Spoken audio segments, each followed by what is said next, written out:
같이 보실 말씀은 열왕기상 11장 1절로 13절까지의 말씀입니다. 한 목소리로 말씀 합독하시겠습니다. 솔로몬 왕이 바로의 딸 외에 이방의 많은 여인을 사랑하였으니 곧 모압과 암몬과 에돔과 시돈과 헷 여인이라. 여호와께서 일찍이 이 여러 백성에 대하여 이스라엘 자손에게 말씀하시기를 너희는 그들과 서로 통혼하지 말며 그들도 너희와 서로 통혼하게 하지 말라.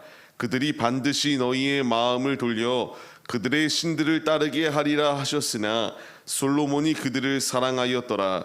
왕은 후궁이 700명이요 첩이 300명이라. 그의 여인들이 왕의 마음을 돌아서게 하였더라. 솔로몬의 나이가 많을 때에 그의 여인들이 그의 마음을 돌려 다른 신들을 따르게 하였으므로 왕의 마음이 그의 아버지 다윗의 마음과 같지 아니하여 그의 하나님 여호와 앞에 온전하지 못하였으니 이는 시돈 사람의 여신 아스다롯을 따르고 암몬 사람의 가증한 밀곰을 따름이라. 솔로몬이 여호와의 눈앞에서 악을 행하여 그의 아버지 다윗이 여호와를 온전히 따름같이 따르지 아니하고 모압에 가증한 그모스를 위하여 예루살렘 앞 산에 산당을 지었고 또 암몬 자손의 가증한 몰록을 위하여 그와 같이 하였으며 그가 또 그의 이방 여인들을 위하여 다 그와 같이 한지라. 그들이 자기의 신들에게 분향하며 제사하였더라. 솔로몬이 마음을 돌려 이스라엘의 하나님 여호와를 떠나므로 여호와께서 그에게 진노하시니라. 여호와께서 일찍이 2번이나 그에게 나타나시고 이 일에 대하여 명령하사 다른 신을 따르지 말라 하셨으나 그가 여호와의 명령을 지키지 않았으므로 여호와께서 솔로몬에게 말씀하시되 내게 이러한 일이 있었고 또 내가 내 언약과 내가 내게 명령한 법도를 지키지 아니하였으니 내가 반드시 이 나라를 내게서 빼앗아 내 신하에게 주리라. 그러나 내 아버지 다윗을 위하여 내 세대에는 이 일을 행하지 아니하고 내 아들의 손에서 빼앗으려니와 오직 내가 이 나라를 다 빼앗지 아니하고 내 종 다윗과 내가 택한 예루살렘을 위하여 한 지파를 내 아들에게 주리라 하셨더라. 아멘. 할렐루야. 오늘도 예배 자리 가운데 모이신 성도님들 주님의 이름으로 환영하고 축복합니다. 오늘 같이 나눈 말씀의 제목은 죄악의 마음을 빼앗기지 마세요라는 말씀의 제목 가운데서 은혜를 나누도록 하겠습니다. 죄악 가운데에 우리의 마음이 빼앗기지 아니한다라고 하는 것이 참으로 중요합니다. 죄악의 마음이 빼앗기지 아니할 분명한 이유는 하나님이 싫어하시는 것이요 하나님께 칭찬받는 것이 아니라 징계당할 수밖에 없는 자리 가운데에 거하기 때문에 우리는 죄악을 멀리해야 됩니다. 죄를 멀리해야 될 분명한 이유는 처음에는 조그마한 죄를 짓습니다. 그러나 이것이 점점 스노우볼처럼 크게 커져서 이 죄가 손 쓸 수 없을 정도로 커지게 되게 됩니다. 솔로몬의 모습이 딱 그러하였습니다. 외줄타기의 신앙의 모습이었어요. 하나님이 하지 말라는 것들을 계속하여 범하게 되었고요. 결국 그것이 터져버리게 되었습니다. 죄의 문제가 터지게 되니까 그는 손 쓸 수 없이 그냥 죄악된 것을 허용해버리게 되는 안타까운 상황, 처참한 상황이 그의 삶 가운데에 벌어지게 되었다라는 것을 말씀해주고 있습니다. 오늘 읽었던 1절 말씀을 보게 되면은 이제 이방의 많은 여인을 사랑하였던 것이 바로 솔로몬의 모습이었습니다. 나는 다를 것이다 라고 생각하였거든요. 나는 이것들을 사랑하여도 통제할 수 있을 것이다 라고 생각하였어요. 통제할 수 있다라고 생각하였지만 결국 잡아먹히고 말았습니다. 주님께서 분명히 말씀하시는 것은 이제 서로 통혼하지 말라고 말씀하시며 그것들과 같이 겸하여 그것을 그렇게 받아들이게 될 때에 마음이 이제 죄악에 적셔져서 그들의 신들을 따르게 될 것이다 라고 주의할 것을 주님이 분명히 말씀하셨지만 솔로몬은 그 말씀을 듣지 아니하고 그것들을 사랑하기 시작하였다라고 기록되어지고 있습니다. 나는 다를 것이다 라고 생각합니다. 내가 통제할 수 있다라고 생각을 해요. 하지만 인간은 너무나 연약하고 무능한 존재들이기 때문에 죄에 노출되었을 때에 그 죄에 잠식당할 수밖에 없다는 것을 우리가 교훈의 말씀으로 받아야 됩니다. 주님이 나에게 원하시는 것은 이런 세속적인 것들, 세상의 것들 가운데의 마음을 빼앗겨 주님이 원하시는 뜻을 저버리지 않고 오직 주님만을 사랑하며 믿음의 길을 걸어가기를 원하시고 계십니다. 이방의 것들을 사랑하고 이방의 여인들을 너무나 사랑하여서 무려 1000명의 여인들을 두었던 것이 그의 모습이에요. 주님은 분명히 그런 길을 걸어가지 말라고 말씀하셨거든요. 신명기 17장 17절 말씀을 통하여 아내를 마음에 많이 두어서 마음이 미혹되지 말게 할 것과 자기를 위하여 은금을 많이 쌓지 말 것을 말씀하셨음에도 불구하고 솔로몬은 이 말씀들을 지키지 않았습니다. 그에게 후궁이 700명이고 첩이 300명, 그 여인들이 결국 그의 마음을 돌아서게 만들었습니다. 죄에 분명히 나는 노출되었지만 이 노출된 것을 제어할 수 있다라고 생각하였던 그는 잠식당하고 말았습니다.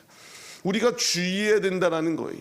주님이 우리에게 원하시는 것은 죄의 싹이 보일 때에 그것을 그냥 방치하고 곰팡이가 피듯이 무성하게 자라게 냅두는 것이 아니라 그 부분들이 드러났을 때에 주님으로 끊고 오직 믿음의 길을 걸어가는 우리들의 모습이 되어야 된다는 사실을 분명하게 말씀하여 주고 있습니다. 솔로몬은 처참하게 무너져 그가 행동하였던 것은 이제 나이가 들었다라고 표현을 하며 그 나이가 든 상황 가운데서 다른 신들을 받아들이기 시작합니다. 여인들이 1000명이나 되었기 때문에 이곳저곳에서 자신들이 섬기던 우상들을 가지고 왔을 때에 그것을 받아들여야 된다라는 말 가운데에 이제 단순히 솔로몬의 나이가 많아서 그 말을 들었던 것이 아니라 영적으로 노쇠하였기 때문에 영적인 소경이 되어버렸기 때문에 하나님의 음성이 들리지 아니하고 사람의 소리, 우상의 소리, 사단의 소리만이 끊임없이 그에게 들어와 결국 다른 신들을 섬기게 만들었던 것이 그의 모습이에요. 어느 정도로 죄악된 길을 거하였습니까? 예루살렘 성전이 있는 그 가운데에 이제 산당을 짓습니다. 그리고 가증한 것들, 우상의 것들을 섬기며 우상의 것들을 세우기에 앞장섰던 그런 죄악의 도구로 전락되어 버리고 말았습니다. 그들을 위하여 이와 같이 제사를 지내고 하나님이 원치 아니하시는 하나님의 명령을 무시한 채 마음대로 삶을 살아갔던 솔로몬의 말로의 모습이 나오는 것을 보게 됩니다. 주님은 분명히 9절 말씀을 통하여 명령하셨습니다. 하나님께서 그의 마음을 돌리기 위하여 오셨거든요. 일찍이 2번이나 그에게 나타나셔서 하나님의 뜻을 떠나지 않도록 우상의 것들 가운데 마음이 빼앗기지 아니할 수 있도록 주님이 찾아오셨습니다. 그러나 그는 배신합니다. 그는 주님을 떠나버렸습니다. 결국 주님이 그에게 진노하시기 시작하였고 이제 주님께서 나라를 빼앗으시겠다라고까지 이렇게 말씀하셨어요. 그 말씀 가운데에 깨달음을 얻고 속히 돌이켜야 했음에도 불구하고 그는 그냥 아무것도 하지 못하는 무능한 존재로 전락하여 버렸습니다. 그럼에도 불구하고 다윗과 맺은 언약이 있기 때문에 하나님께서는 솔로몬의 그 상황 가운데서는 이 일을 직접 행하시지 아니하시고 그 후에 이 일을 행하시겠다. 결국 죄가 만연하여져서 남유다와 북이스라엘로 이렇게 나누어지게 되는 최악의 상황이 도래할 수밖에 없게 되었습니다. 우리가 분명히 알아야 될 사실은 죄가 이렇게 만연하게 우리 가운데에 침투하였을 때의 결과물은 이런 심판의 자리, 이런 징계의 자리, 주님으로부터 책망의 자리 가운데 거할 수밖에 없다는 사실을 기억해야 됩니다. 주님이 원하시는 뜻대로 나 외에 다른 신을 섬기지 말라고 말씀하셨음에도 불구하고 그 명령을 무시한 채 삶을 살아가는 길의 끝은 하나님이 진노하셔서 하나님이 우리를 이와 같이 심판할 수 있다는 사실에 우리가 깨어 있어야 된다는 거예요.